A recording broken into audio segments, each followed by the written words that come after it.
First of all, I want to say thank you so much for taking the course and for being interested in it. There is nothing like this that I've ever found, and it's the very first of its kind, and so it's a little scary, but it's also really exciting too, because 20 years ago, as I was starting my chamber music journey, there was a lot to learn. And I've learned so much over the past 20 years, and every rehearsal I'm still learning something new. And I hope that this really changes the way you think about chamber music, changes the way you think about your own playing and your role as a musician individually, and also your role as a musician in an ensemble. I've played in dozens, maybe even hundreds of ensembles at this point. And there is something that is always true no matter where in the world you're playing and no matter who you're playing with or what you're playing. And that is that working with others always takes a lot of work. And it takes even more work when there is not somebody like a conductor or a director telling you what to do. When you're in a small ensemble like a string quartet, you really have to work together. And it's not a democracy, right? You don't get to vote on things because that has consequences of leaving people feeling left out. And so you can't go that road.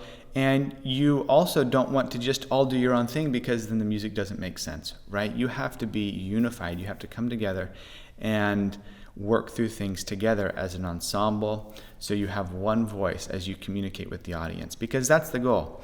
The goal isn't to just learn the piece and play it for your own enjoyment. That's part of it, definitely, and I even do that as well to some extent.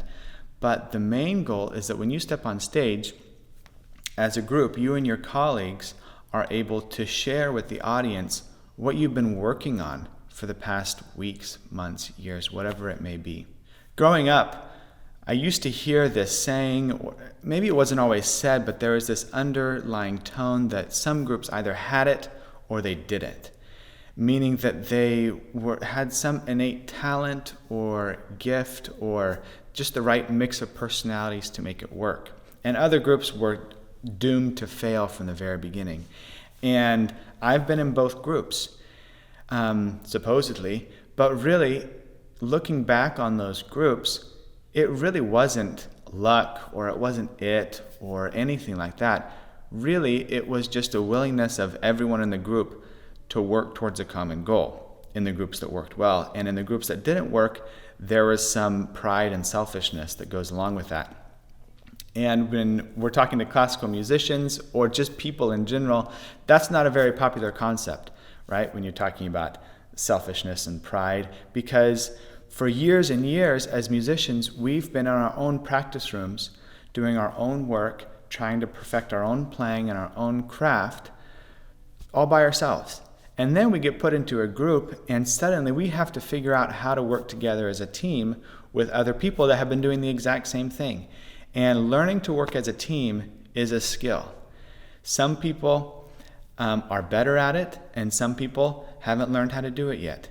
But I'm convinced that every person can learn how to work together in a team efficiently, effectively, and empathetically. And I think the last one is so important. In the course, we're going to talk about how to rehearse efficiently. And those are just some general frameworks, and really those are pretty easy, some tips and tricks on how to do that. And working effectively is kind of in the same vein, but that has the idea that when you work on it, it sticks. Efficiently is kind of doing it speed-wise. Effectively is having it stick so that you don't have to keep coming back to it over and over again. And empathetically deals with how you interact with each other. So putting yourself in the other person's shoes, not just as first violinist or second violinist or violist or cellist or whatever they may be, but also as a person, as a player who's bringing their own ideas and interpretation to the music.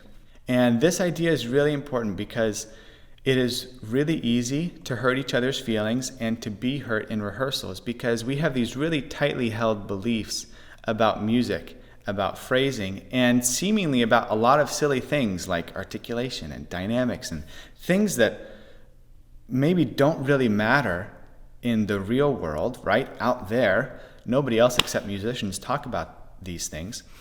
But it really matters to us that the phrase goes to the top of the line, right? And we should go there instead of backing off or whatever it may be.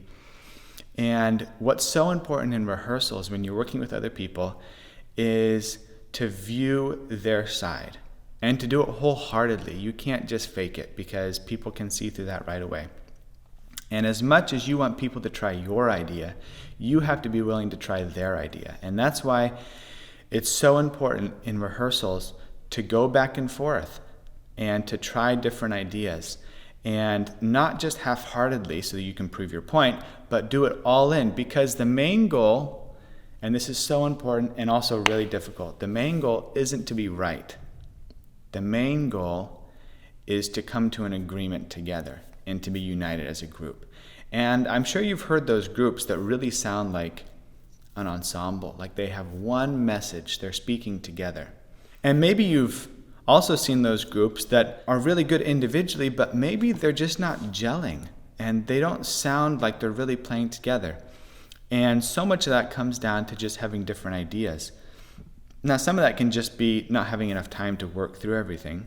And sometimes it can be an unwillingness to change. One of my goals with the course was to give string quartets a vision and to give them a direction. And my idea that I've had in my head is of a bunch of sled dogs. And when you have a sled dog team, I guess it's what they're called, and if they're all pulling together, they're going to go someplace. But before the driver says go or mush or whatever they say, you can see all the dogs are just sitting around. Some of the dogs are kind of wandering off, as far as their leashes will let them.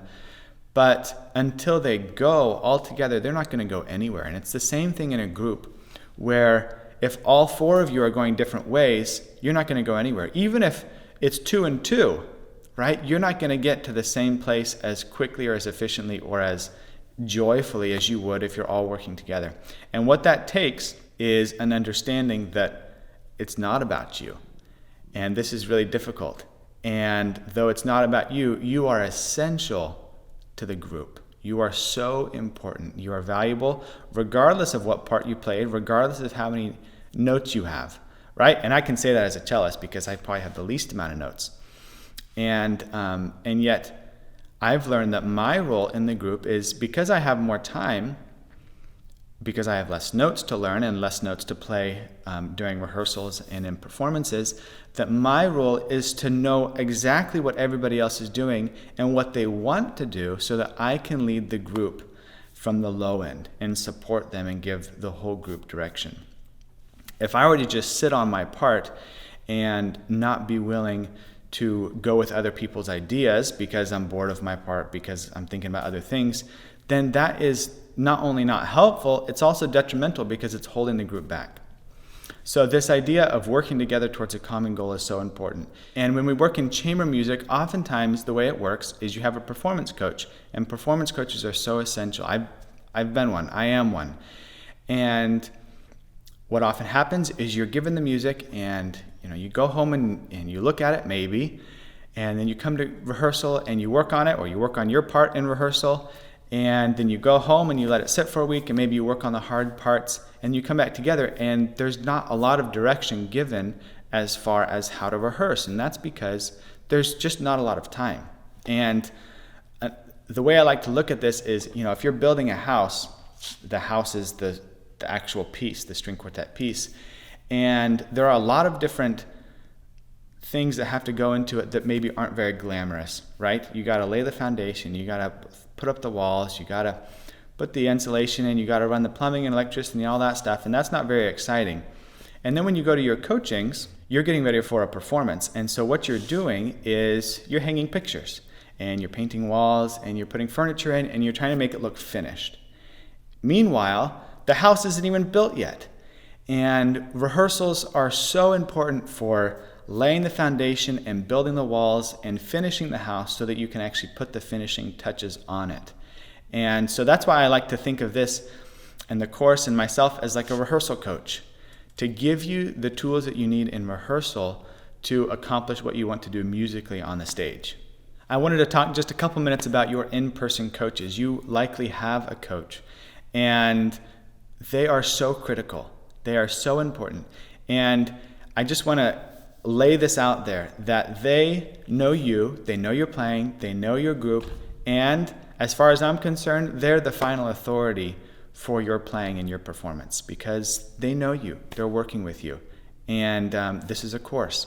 And so trust them, trust their judgment. Everything that myself and my colleagues tell you in the course is meant to support them and to support you and to give you the tools that you need to get to a final performance. But trust them. So much of what we talk about are ideas, and there are interpretation, and they're not written in stone anywhere. They're not even written down. They're just in our heads. And we hope that by seeing some of our ideas, that your eyes are open to more options, more possibilities, so that you can come up with your own ideas. And our goal really for you is not at all to play like us. We want to find your voice and your message and your playing so that the world can hear you. They don't need to hear another Pella quartet. They need to hear your group. And so trust your quartet, trust your coach, and use us as a resource and a support to do that. The last thing I wanted to mention is about why I chose to do a Haydn string quartet for the very first course that we're doing. And we hope to do many more quartets, so there's a library to choose from. But starting with Haydn just made the most sense because it's small enough that it's digestible in about a semester, in 3 or 4 months for most groups. And it lays such a solid foundation without all the extra frills. There's nowhere to hide in Haydn, no pun intended. And you have to work on things and you have to hear things without hiding behind big vibrato and a romantic sound or maybe extended techniques in modern works or whatever it may be. Things have to be clear, they have to be understood, and it helps that because it's in the classical style, it's easier for us to understand as players. The harmonies are more simple, the rhythms are more simple, the phrase structure is pretty straightforward. And so while we try to work out how to play in a group and how to rehearse in a group and learning our own part, there are so many extra things to worry about besides the music itself. And so it just made a lot of sense. Now there are a lot of things that are difficult in Haydn that are not difficult in some other composers' pieces. And you're going to have to work on intonation really hard because everything is exposed. And you're going to have to work on articulation and pay attention to how you attack notes and come off of notes. You're going to have to decide on every single dynamic for just about every single measure because there's not a lot written. And so you have to go through a lot of discussions and a lot of figuring out with your group so you know exactly what you're doing in every single part of the piece. It's also just a really beautiful piece. It's not played very often, this Opus 64 number 4, and it has probably the most beautiful third movement of almost any string quartet I've ever played. Just so beautiful. And it's just really fun to play. It's short, it's easily digestible in about a semester and 3 or 4 months for most groups. And so it just made a lot of sense to start with this Haydn quartet.